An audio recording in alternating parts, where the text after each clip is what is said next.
Perkenalkan, nama saya Evan Saputra dari kelas 9. Saya akan menjelaskan perkembangan kerjasama dunia. Setiap negara memiliki kelebihan dan kekurangan. Karena itu, negara-negara melakukan kerjasama agar saling membantu memenuhi kebutuhan dan memperlangkar pembangunan. Awal interaksi dan kerjasama antar wilayah. Interaksi dan kerjasama dunia dimulai sejak manusia tinggal di daerah lembah sungai yang subur. Daerah tersebut berkembang menjadi pusat peradaban maju. Peradaban tertua di dunia. 1. Peradaban Sungai Kuning Cina. Buluka-Puli-W-Oru-W-W Kama. Berkembang di sekitar Sungai Huanghe. Sungai ini membawa lumpur kuning sehingga disebut Sungai Kuning, menjadi awal berkembangnya dinasti Cina kuno sekitar 2700 SM. 2. Peradaban Mesopotamia. Terletak di antara Sungai Tigris dan Eufrat. Mesopotamia berarti daerah di antara sungai. Wilayah ini menjadi pusat peradaban besar kuno. 3. Peradaban Mesir kuno. Berkembang di sekitar Sungai Nil. Masyarakatnya maju dalam bidang pertanian, bangunan, dan ilmu pengetahuan. Peradaban Sungai Indus berkembang di India sekitar Sungai Indus. Kota-kotanya tertata rapi dan maju dalam perdagangan. 5. Peradaban Yunani kuno. Terkenal dalam bidang filsafat, seni, dan ilmu pengetahuan. Banyak memengaruhi peradaban barat. 6. Peradaban Maya. Berada di Amerika Tengah dan terkenal dengan kalender serta ilmu astronominya. Taben peradaban Inka berkembang di daerah pegunungan Andes, Amerika Selatan. Maju dalam pertanian dan pembangunan jalan. Jalur Sutra. Jalur Sutra adalah jalur perdagangan kuno yang menghubungkan Cina dengan wilayah Asia, Timur Tengah, hingga Eropa. Selain perdagangan sutra, jalur ini juga menjadi sarana pertukaran budaya, agama, dan ilmu pengetahuan. Jalur sutra berkembang pesat sejak dinasti Han dan digunakan hingga abad ke-10. Kerjasama internasional. Kerjasama internasional adalah hubungan antara negara atau lembaga antar negara untuk mencapai tujuan bersama.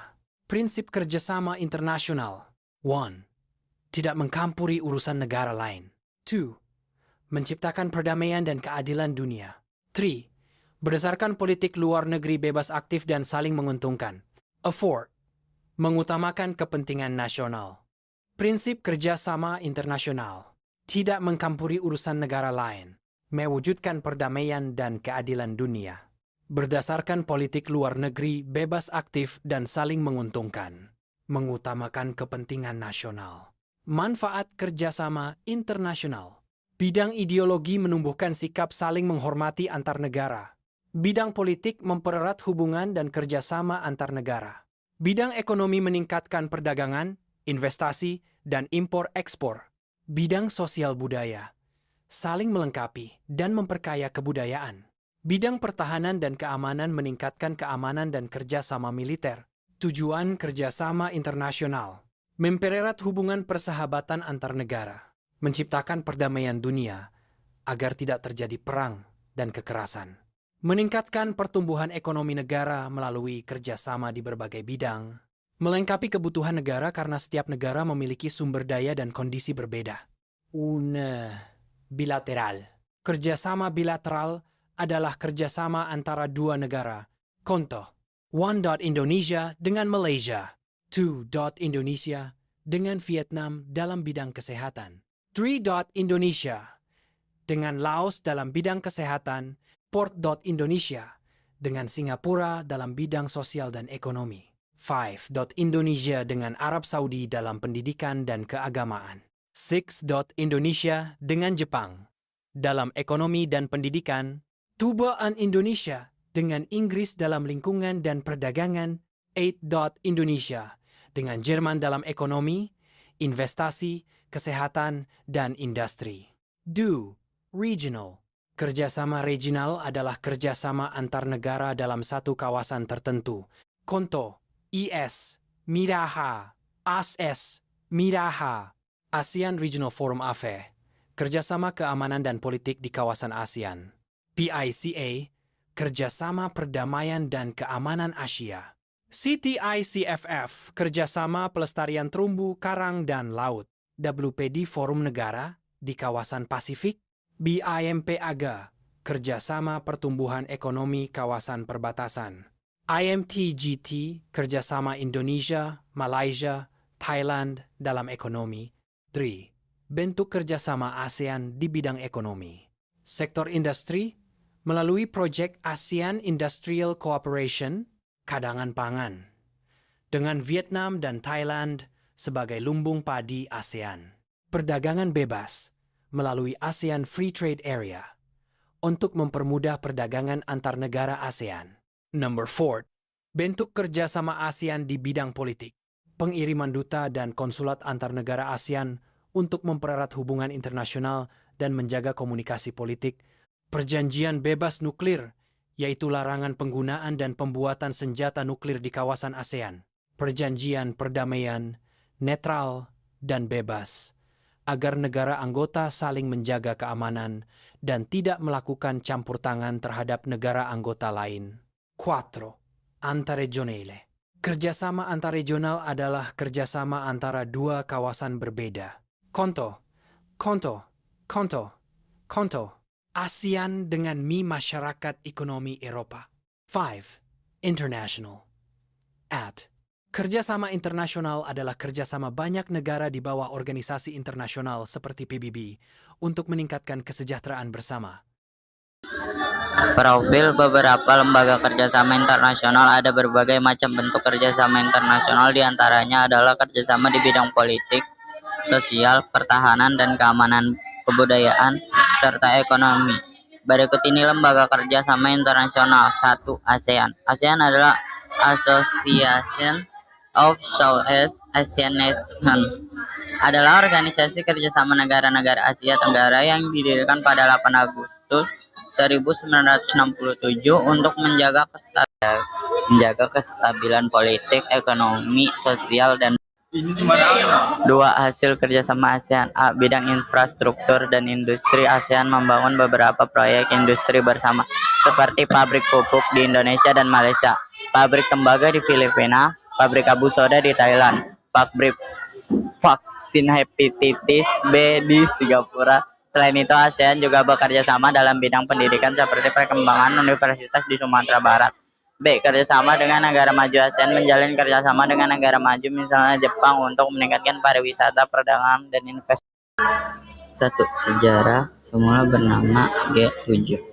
Dibentuk 1970 oleh Prancis dan Jerman, yang kemudian menjadi G20 pada 2009, di mana pada G20 dibentuk tahun 1999 atas saran Menteri Keuangan G7 untuk mencari solusi krisis keuangan global 1997 sampai 1999 dengan melibatkan negara berpenghasilan menengah termasuk Indonesia, dan pertemuan tingkat pemimpin negara atau KTT pertama dilaksanakan 14 sampai 15 November 2008 di EAS. 2. Tujuan G20. Tujuannya adalah penanganan krisis keuangan global 2008 dan mendorong kapasitas pinjaman IMF, memacu OECD menghasilkan Base Erosion and Profit Shifting (BPS) untuk mengakhiri penghindaran pajak, menangani pandemi COVID-19 dengan menangguhkan utang luar negeri negara berpenghasilan rendah, serta menginjeksikan dana di atas 5 triliun US dollar, serta mendukung Paris Agreement on Climate Change 2015 dan 2030 Agenda for Sustainable Development. 3. Keanggotaan G20 terdiri dari negara maju dan berkembang dengan fungsi presiden dipegang bergilir selama 1 tahun yang beranggotakan Afrika Selatan, Amerika Serikat, Arab Saudi, Argentina, Australia, Brazil, India, Indonesia, Inggris, Italia, Jepang, Jerman, Kanada, Meksiko, Republik Korea Selatan, Rusia, Prancis, Cina, Turki, dan Uni Eropa. 4. Manfaat bagi Indonesia. Presiden 2022 di Bali, Recover Together, Recover Stronger. Manfaatnya adalah membuktikannya resiliensi ekonomi Indonesia terhadap krisis, bentuk kemampuan Status Indonesia sebagai salah satu perekonomian terbesar di dunia bernilai tambah bagi pemulihan Indonesia membuat Indonesia dapat mengorkestrasi agenda pembahasan agar berdampak positif bagi ekonomi nasional, menunjukkan kepemimpinan di kancah internasional menjadi salah satu fokus perhatian dunia, serta menjadi sarana memperkenalkan pariwisata dan produk keunggulan Indonesia. PBB lahir dari kegagalan Liga Bangsa-Bangsa dalam mencegah Perang Dunia Kedua, di mana istilah United Nations digunakan pertama kali pada 1 Januari 1942, lalu melalui konversi San Francisco pada 25 April 1945 hingga resmi dibentuk pada 24 Oktober 1945 dan mengadakan sidang umum pertama di London pada 10 Januari 1946. 1. Anggota PBB memiliki 993 negara anggota yang terdiri dari anggota asli penandatangan Piagam 1945 yaitu Perancis, Tiongkok, Uni Soviet, Britania Raya, Australia, dan anggota tambahan yang memenuhi syarat merdeka serta cinta damai, termasuk Indonesia yang bergabung sebagai anggota ke-60 pada 28 September 1950. 2. Organisasi PBB. A. Majelis Umum, arena perdebatan umum dengan 1 suara per anggota yang memiliki fungsi elektif untuk memilih anggota Dewan-Dewan PBB. B. Dewan Keamanan, bertanggung jawab memelihara perdamaian internasional dengan kewenangan mengambil tindakan seperti sanksi ekonomi dan pengiriman militer. Dewan Ekonomi dan Sosial, ECOSOC, menangani isu ekonomi sosial internasional untuk mempromosikan standar hidup tinggi dan mendorong penghormatan hak asasi manusia. D. Dewan Perwakilan, mengawasi wilayah per wilayah di bawah administrasi negara anggota untuk mempersilakan wilayah tersebut menuju kemerdekaan. Mahkamah Internasional, pengadilan utama PBB yang bertugas menetapkan tindakan sesuai hukum internasional dan menangani sengketa antar negara. Sekretaris, dipimpin oleh Sekretaris Jenderal untuk melaksanakan kegiatan administratif dan menjaga misi perdamaian di seluruh dunia. 3. Keanggotaan Uni Eropa, menggunakan mata uang tunggal sejak 1999, keanggotaannya terbuka bagi negara di benua Eropa yang menerapkan demokrasi, penegakan hukum, menghormati HAM, serta mematuhi undang-undang Eropa yang kini berjumlah 27 negara. Uni Eropa adalah organisasi kerjasama negara-negara di benua Eropa di bidang ekonomi, politik, sosial, dan keamanan. Negara ingin menjadi anggota harus berada di kawasan Eropa dan bersedia menjalankan peraturan Uni Eropa. Struktur organisasinya terdiri atas Majelis Umum, Dewan Menteri, Komisi Eropa, dan Mahkamah Peradilan yang bertugas mengatur serta menjaga kerjasama antar negara anggota. 2. Struktur organisasi Uni Eropa. A. Majelis Umum beranggota 142 orang untuk memberi nasihat, ulasan, kebijakan, dan mengawasi Komisi Eropa. Dewan Menteri, lembaga tertinggi beranggota Menteri Luar Negeri untuk membuat peraturan dan menetapkan keputusan kebijakan. C. Badan Pengurus Harian atau Komisi, pemegang kekuasaan eksekutif beranggota 9 orang untuk menjalankan organisasi dan mengawasi Uni Eropa. Mahkamah Peradilan beranggota 7 orang untuk mengadili pelanggaran administrasi, pidana komisi, dan penyelesaian sengketa antar negara atau perjanjian internasional.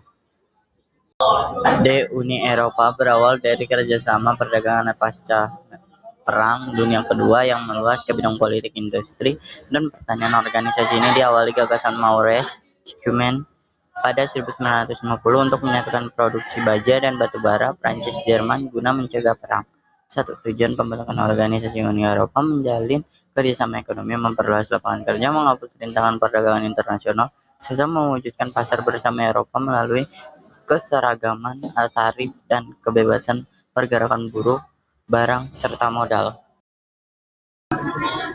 1. Majelis Umum, General Assembly atau Parlemen Eropa. 2. Bertugas memberi nasihat dan mengajukan usul kepada Dewan Menteri serta Komisi mengenai kebijakan yang akan diambil. Selain itu, Majelis Umum juga mengawasi pekerjaan Badan Pengurus Harian atau Komisi Dewan Menteri. 4. Merupakan lembaga yang memiliki kekuasaan tertinggi dalam menentukan kebijakan organisasi. Tugasnya menjamin kerjasama ekonomi antar negara anggota dan membuat peraturan organisasi.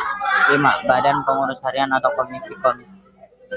6. Berfungsi sebagai pelaksana kebijakan atau badan eksekutif, tugasnya mengawasi pelaksanaan keputusan organisasi, memberi saran baru, serta melaporkan hasil kerja kepada majelis umum.